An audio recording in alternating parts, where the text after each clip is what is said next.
जब विक्रम लैंडर ने soft landing की। People are applauding. आप देख सकते हैं किस तरह से ये सारे साइंटिस्ट खुश दिख रहे हैं, कितने उछल रहे हैं। इनके चेहरे से ही साफ झलक रहा है कि इन्होंने कितनी ज़्यादा मेहनत की होगी। चंद्रयान 3 का लैंडर 23 अगस्त शाम को 6:04 पर चंद्रमा के दक्षिणी ध्रुव पर उतरा था, जो कि भारत के लिए और भारतीयों के लिए गर्व की बात है। अब विक्रम लैंडर की पेट से प्रज्ञान रोवर भी बाहर निकल चुका है और पूरे चंद्रमा की सतह पर दौड़ रहा है और पूरे सतह पर भारत का अशोक स्तंभ और इसरो का छाप छोड़ रहा है। ये रोवर 6 पहिए वाला रोबोट है। रोवर एक ड्राइवरलेस कार की तरह काम करता है और उसे चांद पर खुद ही ड्राइव करना है। उसे खुद ही फैसले लेने हैं कि सामने कहीं कोई क्रेटर तो नहीं है, कोई पत्थर तो नहीं है, क्या मैं उसे पार कर सकता हूँ। इसे तय करने के लिए वैज्ञानिकों ने रोवर में 2 बहुत स्मार्ट कैमरे फिक्स किए हुए हैं। इसी कैमरे की मदद से रोवर अपना 3D मॉडल बना लेता है और उसकी मदद से नेविगेट करता है और साथ ही उसके पहियों पर अशोक स्तंभ और इसरो का नाम छपा हुआ है, जिससे प्रज्ञान रोवर चंद्रमा की सतह पर कहीं भी दौड़ेगा तो अशोक स्तंभ और इसरो का लोगो छपता चला जाएगा। लेकिन ये सब इतना आसान नहीं था। सबसे पहले तो ये अहम था कि कैसे चंद्रयान 3 की सॉफ्ट लैंडिंग कराया जाए। इसके लिए कुछ दिन पहले से चंद्रयान की स्पीड को कम करने की प्रक्रिया यानी कि डी बूस्टिंग शुरू कर दी गई थी। सॉफ्ट लैंडिंग के 2 घंटे 36 मिनट बाद रोवर भी विक्रम लैंडर से बाहर आ गया था। लैंडर ने जब चंद्रमा पर लैंडिंग किया उसी समय ही चंद्रमा पर सूरज निकला हुआ था। चंद्रमा पर 14 दिनों की दिन और 14 दिनों की रात होती है। मतलब प्रज्ञान रोवर को पूरे 14 दिनों का समय दिया गया है चंद्रमा की सतह पर घूमने के लिए और बाकी सारे रिसर्च करने के लिए, जिसमें से 3 दिन अब निकल चुका है। हालांकि इन 3 दिनों से रोवर अपना काम अच्छी तरह से कर रहा है। प्रज्ञान रोवर पर सोलर पैनल लगे हुए हैं, जिससे वह चांद की सतह पर जब तक दिन रहेगा अपना काम अच्छी तरह से करेगा। इसीलिए इसरो द्वारा ऐसे टाइम पर लैंडर को लैंड कराया गया है जब दिन की शुरुआत हो और पूरे 14 दिन का समय रोवर को मिल पाए और अच्छे से जितने भी डेटा है उसको कलेक्ट कर पाए।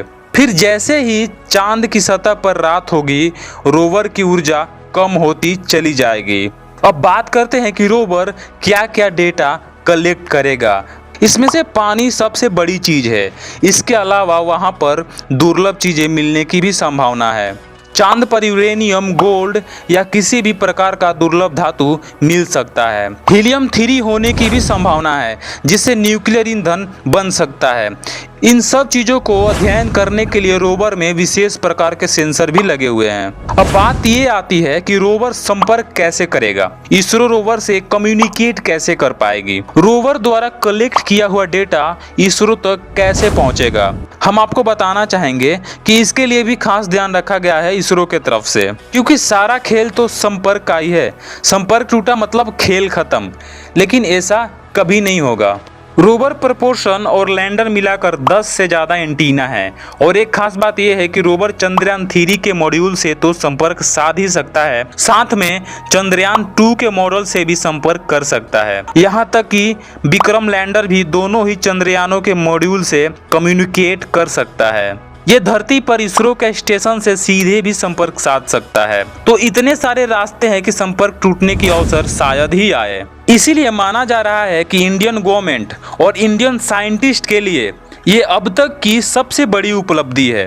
देखा जाए तो इसलिए चंद्रयान 3 को दक्षिणी ध्रुव पर उतारा गया है, ताकि हम उन चीज़ों के बारे में जान पाए जिसके बारे में अभी तक कोई देश नहीं जान पाया है।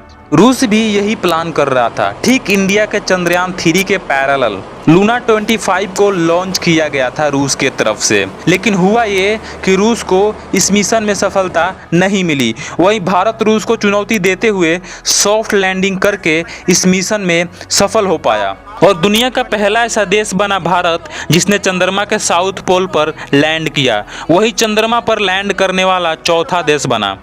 मैं फिर से कहूँगा कि कहीं ना कहीं ये बहुत बड़ी उपलब्धि है कि जिस काम को अमेरिका, चाइना, जापान, रूस जैसे देश नहीं कर पाए, उस काम को बहुत ही आसानी से भारत ने कर दिखाया और चंद्रमा पर अपना छाप छोड़ आया। और ये सारा क्रेडिट जाता है इसरो के उन वैज्ञानिकों को जिन्होंने इस मिशन को सफल बनाने में जी जी जान लगाकर मेहनत की। ये उनके चेहरे से साफ झलक रहा था। खैर, आप कितने खुश हैं इंडिया की इस उपलब्धि से, अपनी खुशी को कमेंट में जाहिर जरूर करना। हम सबकी कमेंट को पढ़ेंगे और चैनल को सब्सक्राइब करके जाना, क्योंकि प्रज्ञान रोवर जैसे जैसे चंद्रमा की सतह से कुछ भी इंफॉर्मेशन भेजेगा हम आपको अपनी चैनल पर अपडेट करते रहेंगे।